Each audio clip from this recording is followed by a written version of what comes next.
can better prepare as singles. And so tonight we have the Knights, and I'm excited for them to participate.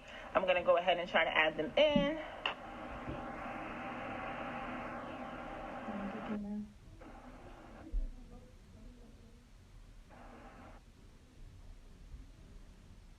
So we're just waiting. Hey, Hey, how you doing? what is going on? I love it. I love it. Your hair is beautiful. Thank you. So is yours. Hi. Thank you. Oh my gosh, thank you. So before we start, I just want to give a welcome to everyone who is watching this broadcast on tonight. This is the Ruth and Boaz series, and this series is just touching base with millennial couples. So it's called After the Honeymoon. A lot of times as singles, we're looking forward to our marriage, we're looking forward to the honeymoon, but there's so many things that happen thereafter that I don't even know about. Mm-hmm. And so it's really important to me that we reach out to other singles as well as married folks to kind of tell us about their journey and how we can even be more successful as singles. So we have the Knights on tonight. They're an amazing couple. They have businesses. They have children. They're in ministry. Yes. And I know that God has wonderful things for them that they're not even talking about just yet, but we're going to let them have their plug later. Come say hi. Hurry up. Is that Cinco? Yes. Yeah. You're right here looking at us. Come on, say hi, man. Hi. Look at that hair. I love it. What is his Instagram name again? Watch Cinco Go. Yes, Watch Cinco Watch Go. Cinco Go. Y'all follow Watch Cinco yes. Go. He's going to be a star. He is a star. So I want y'all to know. So, as we start, just tell me about how you guys met, how you guys connected. Just kind of tell me a little bit about your love story. You go first. So, our love story was pretty cool because we went to school together. And she's a year older than I am, so we never crossed paths. You know, she was a floor. What was it? I was a grade above you. So her grade was like a higher floor than mine was. So we just never crossed. And one day, just doing music, which is how we met. She was throwing an event, and I was just tagging along with friends. And she's coordinating. She's telling people to go here and run there, and I'm just in the back of the room just watching. Like, wow, like who's this person who's this young girl who's calling shots and telling me. All right. I was really impressed. It was my first encounter where I really noticed her for the first time. Like, wow, who is this person? You know, I got to get to know her. So that's where it ended. I know I didn't make any moves because I'm a patient guy. I'm patient. So I'm like, the Lord, I see something there, but who knows? Lo and behold, she reached out to me for music. So I do some music production, and she had an artist that she was managing that she needed beats for. So she slid in my DMs, y'all. I sure did. They go down in the DM. But it was perfect though because I had just noticed her. She had no idea that I had just seen her, and then shortly after she reached out to me. So that's where the combo started, and then we just stayed in contact from there. Wow. Definitely. Wow. I love it. It was amazing. What really sealed it for me was when he was moving. I was helping him pack, and I'm like, how did my snowball book get over here? And he was like, that's not yours, that's my yearbook. I'm like, no, this is my yearbook.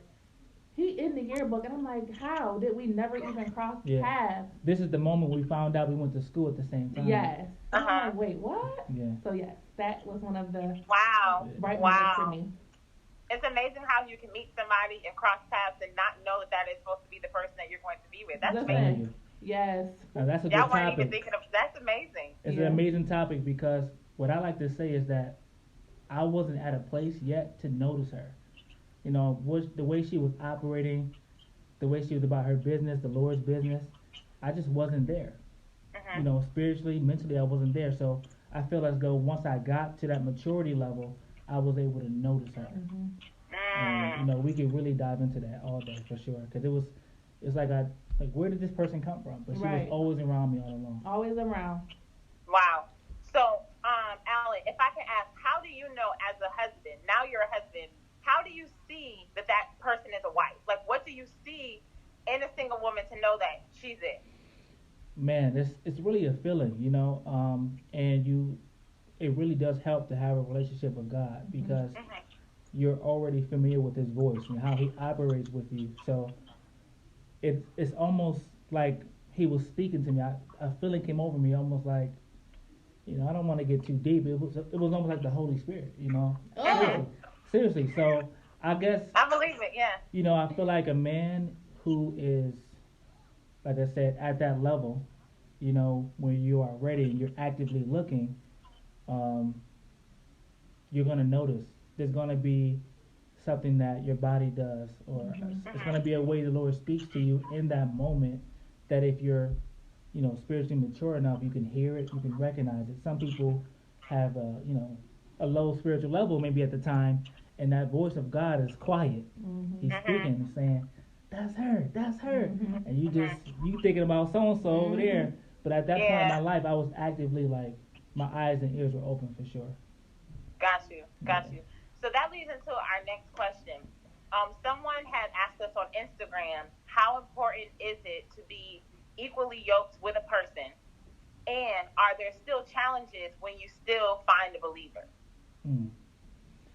I can answer that. So, being equally yoked is very, very, being, equally yoked, meaning you're together, right? Okay, so it is important that you find someone who knows you.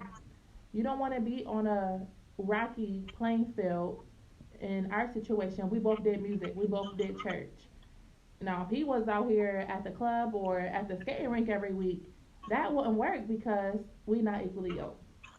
And in marriage, there will sometimes be challenges because we often change.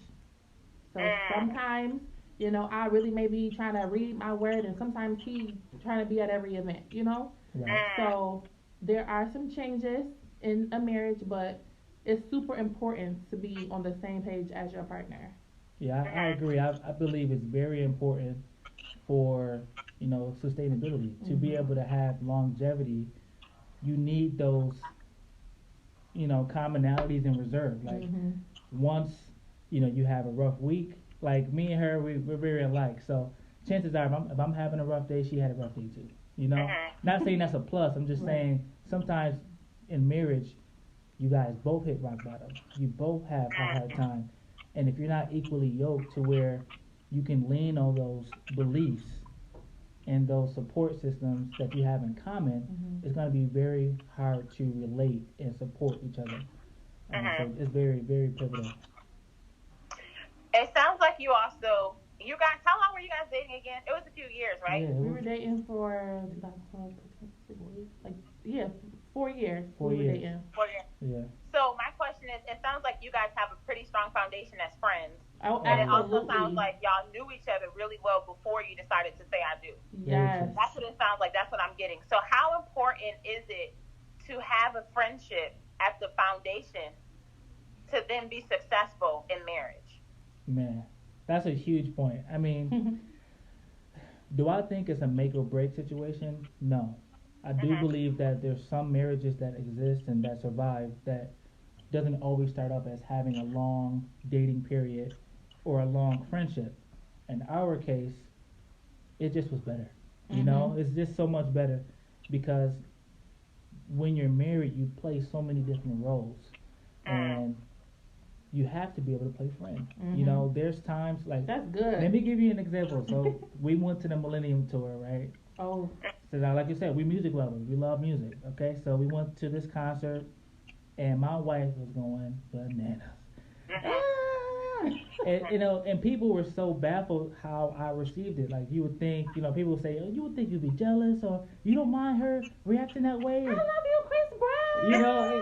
Yeah. One guy came, she ran all the way down, but it's like I wasn't being hubby at that time. He was being my friend. I was her buddy. Like we went out as friends, and it's like it really does help to have those experiences to be able to change roles. So if you start off slow and you collect data, so that's what we call it. So my father raised us on collecting data. I don't want to go too far ahead, but you're good. Being friends, I was literally I had a mental notepad, and I was literally checking off things on my list. Like, hey, I see this about her, I see that. I was collecting data, and being friends first helps a ton to collect data.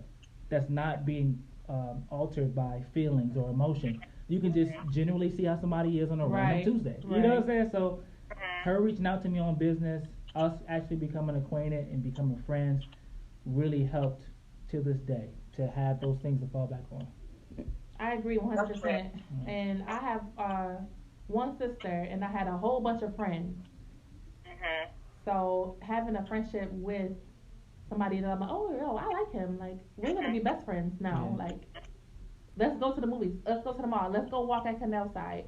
Building those things before marriage makes marriage so much more smoother because you know we like to do this. We did this Right. before we got Mhm. married, so And you go let's. back to it. Yeah, you You do. go Mhm. back to there's times in marriage where you may lose identity.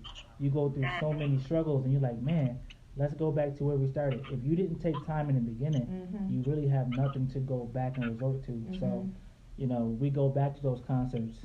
We go Yes. back to those restaurants, at 3 o'clock in the morning we stay sit at the table, I'm still so gonna eat the mashed potatoes off of his plate.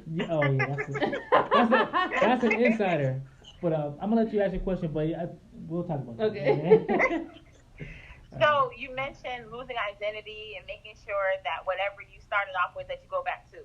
And so our last couple, they mentioned that you marry to date and you date to marry. And so what they were sharing with us is that sometimes it's a struggle with balance, Yeah. as you become parents, Mhm. if you're already parents, working full time business.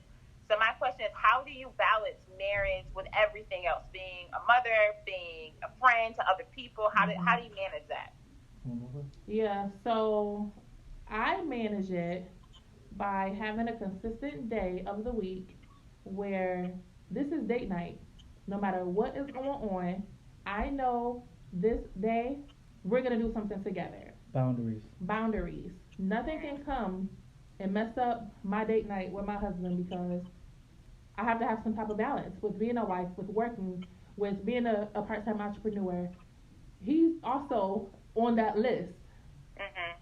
So having to maneuver through it, you just have to set that boundary, Mhm. carve out that time frame that you're Mhm. gonna spend with, your spouse or soon to be spouse. That Mhm. way, when years come down the line, it's consistent. And I look forward to our date night. I think Mhm. it's very very important to have a routine. It's Mhm. like I'm very routine. Like I do the Very routine. same thing every day. And I think it helps us to have building blocks Mhm. to prioritize time for each other. Mhm. So we have several days in the week that are potential date nights. We have to kind of play it by ear, um, and we can always take time for ourselves. Mhm. Thank God for our family. Like my mom and my mother-in-law are Mhm. always there to say, we are bringing Cinco and Summer to you right now. Mhm. You know, we need Right. we need a couple hours to go hang out and do something. Mhm. Mhm. So yeah, so definitely having time when you wear multiple hats, you got to have a structured household Mhm. where there's some sort of ingenuity where everyone knows, hey, it's Monday. We have this and this going on. My son has basketball. Tuesday is family day, so all four of us go somewhere. Mhm. Wednesday's Bible study, that's where we're at. Thursday is kind of up in the air, so we may Yeah. do something together, maybe not. Mhm. Mhm. So it's very you got Structure. to have a structure and boundaries in place for sure. Gotcha. So boundaries and structure. Yes. Yeah, Okay, that leads me. You guys, this is good. we So love it. now lead This into is It good. is. now lead into our next question. What are just some lessons that you've learned in marriage? How long have you guys been married again? How long It's has it gonna been? be 5 years 5 years. Yeah. in Look at June. y'all. Grace. Look at that. Look at that. Five 5. years. All right. I see the hand. I see the hand. Yeah. I seen that. So 5 years. So Yes. tell 5 years. me how it's been successful. Tell me just some things that you've learned that would be helpful for us that are in relationships Yeah. moving towards marriage. What could you share with us to help us? I'm gonna go first with this one. Okay. So my wife, she was the pro. I felt, it took me a long time, and a lot of men may struggle with this. I don't know, but I didn't really feel worthy for a long time. Even though I knew she was the one, I felt like I had to still get to a certain point. And I guess that's the chase that men deal with. Our society has, this stigma on men going after women and Mhm. women being chased. So I just felt even after she made it clear that she was into me, I still felt like, man, there's more I have to do. So I Mhm. guess my lesson so far I've learned in marriage is that, you know, even though my parents weren't married, that godly wisdom and impartation, my own supplication and studying has given me just enough insight on how to be a great husband without ever seeing it. You get what I'm saying? So there's men who never, my father wasn't there and my parents were never married. So I literally started from scratch with her. So God gave her a grace, and this is a part of being equally yoked. God gave her a grace specifically for me to allow me to learn, and I'm just grateful for that. But that's my stance on it for sure. Love it. So my lesson, I am a very spoiled person. My lesson was not really understanding. No, what? I can't just do what I want and spend whatever money that I want and just. Wow. That was a lesson for me, and the blessing in that teaches me stewardship because he's gonna hold on to this money. Listen. It's teaching me stewardship and how to listen, the first time. So that is my lesson in what I learned. The For whole, sure. yes. And I'm still learning because I want to go to Target after this. Right, because even as a husband, it's like you can kind of, God, when you get married, you step into, I would hope, or every man should, step into a different realm as far as what they see for their family. So after getting married, I began to see a lot more down the road or more expanded for my entire family. So money is definitely a huge role in that. You can't, soon as payday hit, so we made a little rule. Yeah, we got a rule, right? And as soon as we get paid, we don't spend money. We try to wait. It's a struggle for me every week. So that was a little game when I was a single man. That was a little game I would play with myself to make sure I kept money. Now I would store up money because I would literally see how long could I go without spending my last check. And so I taught her little small things like that. I'm like, so that's where the no comes in. It's like, Thursday we just got paid. Oh, babe, I want to go and get these cute little chocolate things that you sent. And I'm like, let's try tomorrow. Let's wait. Oh, well, we got time. The kids gonna get off until. And she'll come up with every reason. I'm like, listen. Right, watch this shit go. Yeah. Come on. So that's definitely a good point for sure. I love it. So I have a question in regards to husbands. So you mentioned that you didn't necessarily see what a husband should be or whatever the case may be. Right. What would you say to men who are interested in someone, are in a relationship with someone, but haven't seen it? Like, I understand that you are in a place in God where you read your word, you found what a husband looks like. Right. But what are some, in addition to that, what are some other things that young men should start doing while they're in relationships to better prepare for marriage? Because a lot of times, we as women, we're always trying to prepare, like, am I emotionally, okay from previous relationships? Is my debt okay? We're always thinking about how we can better be wives. Can I make peach cobbler? Can I, you know what I mean? All these small things. Yes, ma'am. And then it's like, some of the women are coming to me like, well, are these men preparing? Thanks. Are they getting themselves together? True. And so, you being a millennial husband, what are your thoughts on that? That's a great point. I believe that we millennial men could do better at pre-planning. You got to harbor on it, just like you do the word of God. You got to dwell in it, and it's not going to always reveal itself the first go round. So, when you really want it bad enough, my Bishop Roger Hennings, he always talks about the rage to master. Yes. And I don't believe having a rage to master is just about careers. It's also about legacy. That's right. So when I got to that point in my life when I knew I was ready to find a wife, the last thing on my mind was, oh man, I never had an example. It was more so trying to prepare like a, triathlon. Anything. I'm trying to gain as much knowledge as possible. So I started to dive into what are the minimums for a man to be able to do to sustain his household. What should I know how to do? I should know how to take care of a vehicle. It's not my wife's job to say, oh, we need an oil change. It's up to me, in my opinion, to say, hey, we need to have these things in place.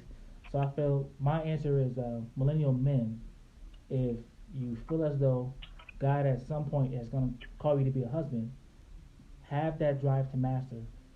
Strive now as a single man to create disciplines in your life that will help you sustain a woman.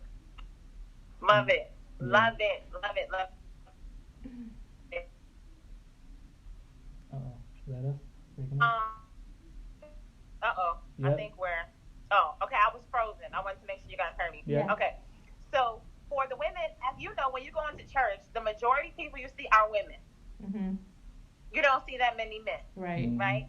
And so when a new man comes, everybody's fighting over him, or everyone's eye, and sometimes it's not a fight, just everybody's eye is on them. Mhm. And so, what either of you, what are your thoughts or your words to encourage those women who are going to churches where they don't see men their age, men they're attracted to, and they're starting to kind of like lose hope in waiting? Do they only look at church? Cause we you gotta go other places. Right. I hear you. Yeah, because like we met in a church, but it was for a concert. She was preparing for It a was concert. still something, you Right. know. Right. And so I'm glad you guys brought that up because it sounds like Courtney, I know Court. So like I know she was busy doing a lot of stuff with her business, all that, right? Even in high school she was in choirs, all Right. that. And so Courtney was doing what she wanted to do, Yeah. how she wanted to do it, Right. right? And so she's walking in what she's supposed to be doing in her gifting. And then, like you said, you saw her and you kind of, she caught your eye, whatever the case may be. But I think it's important for single, specifically women like Courtney, to kind of get yourself together. Yeah. Go somewhere. Right. Go to some sort of Christian event Yes. to be found. And I think sometimes as single, we always want to go with our girls, but learn how to do something on your own. Absolutely. Oh, yeah. That's super important. When I was a single woman, while just doing my work, you be so busy. And I think I said this in the last series that I did back in December with you. Your man should find you working so much to the point that you don't even recognize that you're being looked at. Right. And that's exactly what happened. I'm Right. sitting here and I'm thinking of a master plan. I'm like, man, I know what I need to do. Lord, I know I can't do it by myself. So I would just, like I said, eyes and ears open. I think, women, I do feel for y'all. I feel for y'all because it's like, man, it's like as time goes on, it gets a little bit more complicated year by year to find someone who you really can mesh with. So you got to be active. You got to be out there and getting it. That's the only way. There is a saying about you being the sum total of the 5 closest friends you have. So you got to link up with the right people, and it's like if everyone you deal with is married, then maybe that increases your chances of finding somebody, because chances are they're going to refer you, or how people are. Oh, I know Charlie, so I think it's really about staying active, rubbing shoulders. We live in a social media day, so I slid right in the DM. Yeah, so don't be afraid to slide. Don't be afraid to say hello. Right. I don't know if people flirt anymore. Like that was a thing. You know what I'm saying? Say, oh, I'm sorry, I dropped it. Do you mind giving me that? Do something. You got to really put yourself out there. But I do sympathize because it's not so easy. Right. So when you mentioned sliding in the DMs, like Court had intention, so she said, no, I'm right. So she reached out to you because she wanted to work on business. Right. But in general, how, in your opinion, is it wrong or is it frowned upon for a female to like jump in someone's DM, not even with purpose? Like, what's up? Does that come off too aggressive? What are y'all thoughts on that? And I know that's not necessarily a right or wrong answer, but I'm just wondering your feedback, being married, going through stuff, you know what I mean? It was definitely aggressive in my opinion. It was aggressive because I wasn't playing, because I was not playing. But that was right up my alley because I'm a gentleman, so it's like I respond. I'm not aggressive to the point where I'm just gonna walk up on you. You know what I'm saying? I need to have some sort of indication. And so I had already seen her, and then when she initiated the messages, she immediately asked for my phone number like 2 messages in. She said, "Hey, I need some music. I got an artist. I need some stuff for her. Here's my phone number. Boom." And I'm sitting there with my brother like, bro, she just gave me her phone number.